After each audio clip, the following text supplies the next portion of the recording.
Hi! So another book today. It is Alice in Wonderland, which I love.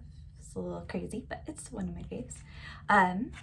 So let's get started. This is the 2-page picture in the beginning. Looks like there's Alice and Dinah and some butterflies. And this is the cover page. Again, Disney Press owns this and the books and the rights to all of it.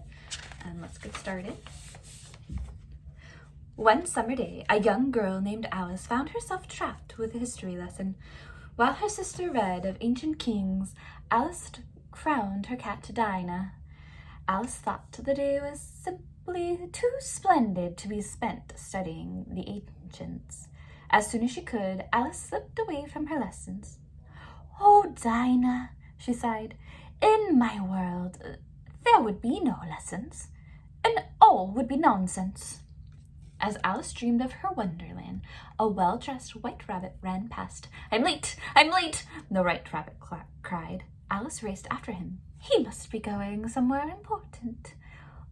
Awfully important. Alice said to Dinah. They followed the white rabbit to a rabbit hole.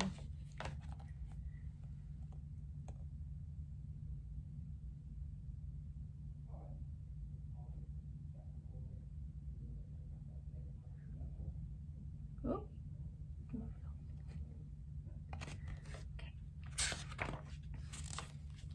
Alice squeezed into the rabbit hole, even though she knew she did not belong there. "After all," she said, "curiosity often leads to trouble." Alice's voice disappeared into a dark hole along with the rest of her. She floated down through the darkness as a lamp drifted past. Alice turned it on and looked around. Curiouser and curiouser.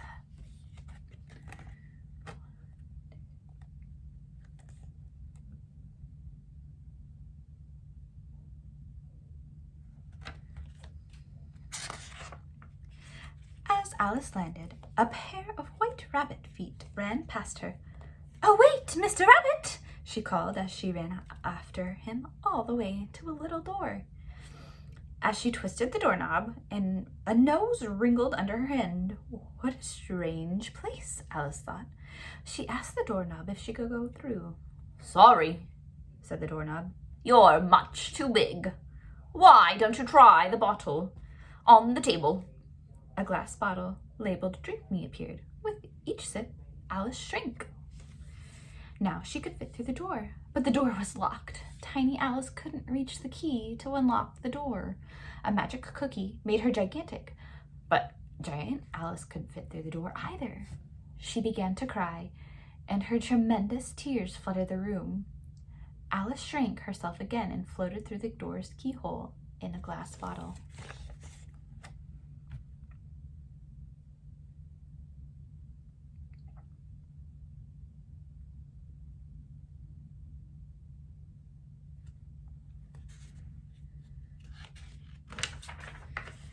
A wave swept Alice into a very odd race.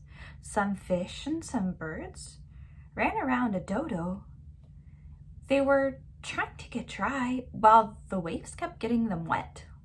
Alice spotted the white rabbit ahead of her, washing up on an umbrella.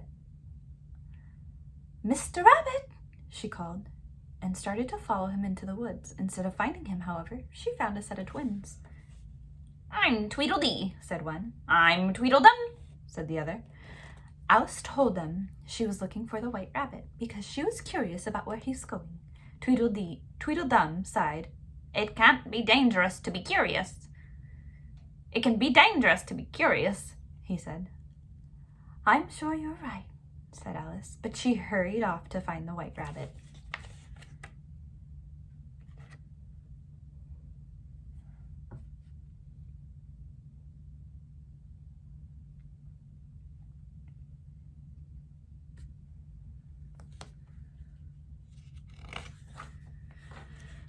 Alice ran further into the woods and came upon a caterpillar making vows.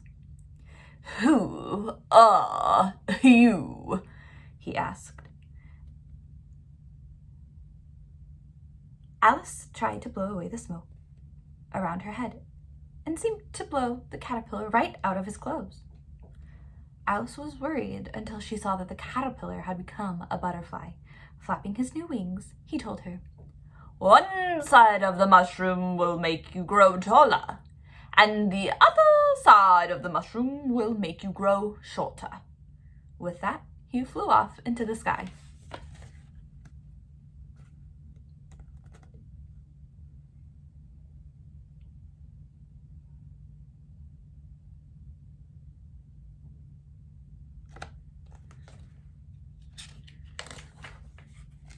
Alice broke off 2 pieces of the mushroom.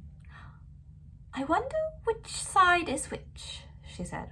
With a shrug, she bit into one of the pieces as soon as she found out which piece it was. Alice sprouted up through the trees and snagged a bird's nest in her bow. The bird scolded her harshly. Alice had to get back to her normal size quickly. She bit into the second piece and then just licked the first piece, normal size once more. She put the mushroom in her pocket. As she continued through the woods, she searched for signs of the White Rabbit. She did find signs, but they didn't help her much. Just then, she heard singing. Alice looked up and saw a grinning Cheshire Cat. "If you'd really like to know," he said, "the White Rabbit went that way." The Cheshire raised his brow. "Of course, if I was looking for the White Rabbit, I'd ask the Mad Hatter. Most everyone's mad here."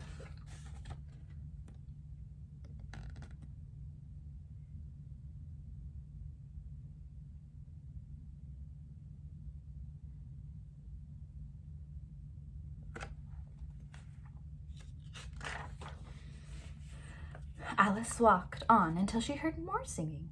That must be the Hatter, she thought. She saw him sitting at the end of the long table with the March hare. As for the tea for twosome, wished each other a merry birthday. Alice tried to join them, but the pair started shouting, "No room, no room, no room! Move down, move down!" "Oh, I'm very sorry," said Alice, "but I did enjoy your singing." "You enjoyed our singing?" said the March hare. "What a delightful child!" exclaimed Mad Hatter. They seated Alice at the table and offered her tea. The Mad Hatter swept off his hat and wished Alice a merry birthday. There, on the top of his head, was an unbirthday cake. "A very, very merry birthday to you, to me, to you. A very merry birthday to you, to you. Now blow the candles out, my dear, and make your wish come true."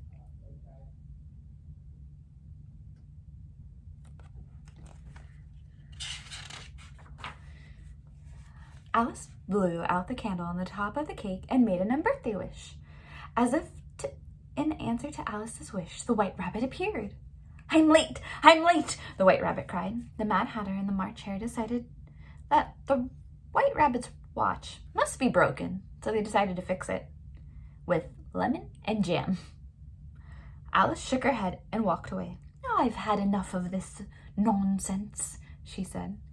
Alice walked for a while, but she couldn't find the path back through the woods. "I wish something here would make sense," she said to herself. This nonsense world wasn't right for her after all. Above her, Alice heard the Cheshire Cat again. "I want to go home," Alice told him. The Cheshire Cat opened a door in the tree. Alice stepped through, but it didn't lead home. She was now in the world of the Queen of Hearts.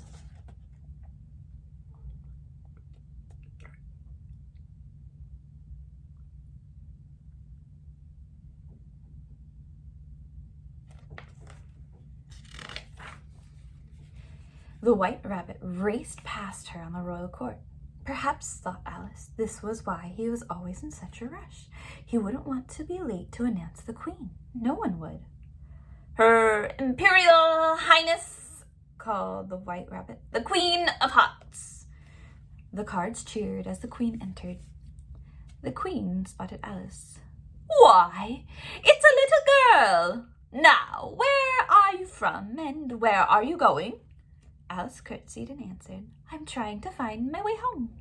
"Your way," the Queen shouted. "All the ways here are my ways." The Queen calmed down when she learned that Alice played croquet. The Queen loved croquet, and the playing card soldiers always made sure that she won. Painting the roses red, we're painting the roses red. Do do do do do do do do do do do do.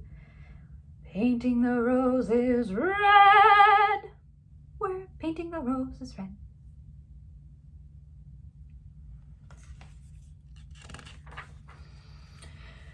The Queen chose a bird to play her shot with and prepared to swing. Suddenly, the Cheshire Cat appeared. Only Alice could see him.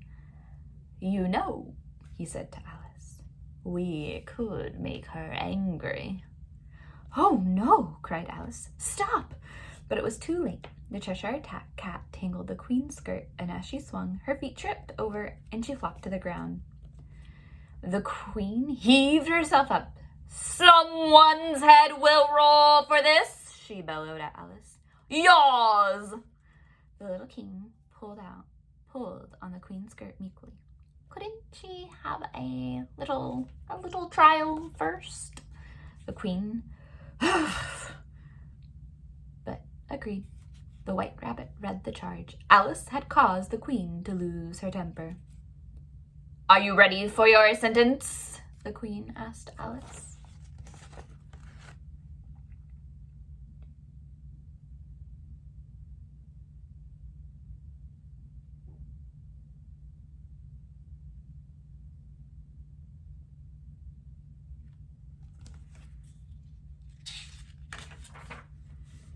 "Sentence," said Alice. "Oh, but there must be a verdict first."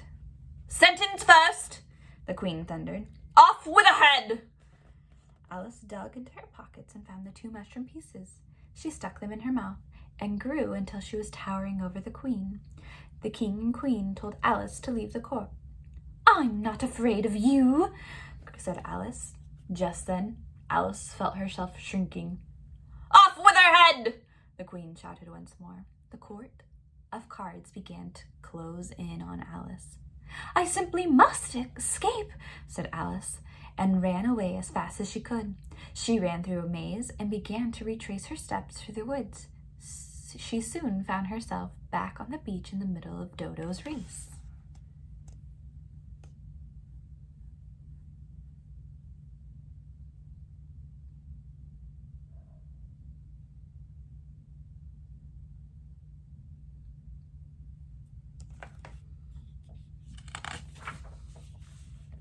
The cards chased Alice down the beach. Through the wisps of smoke, Alice saw the doorknob again, and she tugged on the doorknob. "I must get out," she gasped. "But you are out," replied the doorknob. Alice peered through the keyhole. There she was, asleep in the meadow. "Alice!" Her sister woke her. Alice looked around. The Queen and her Wonderland were gone. Alice sighed. Whew! This was simply a day too splendid for nonsense.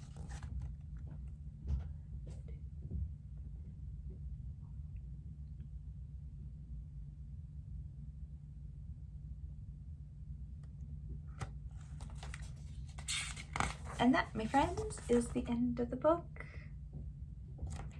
I'm disappointed they didn't have the singing flowers, because that's my favorite part.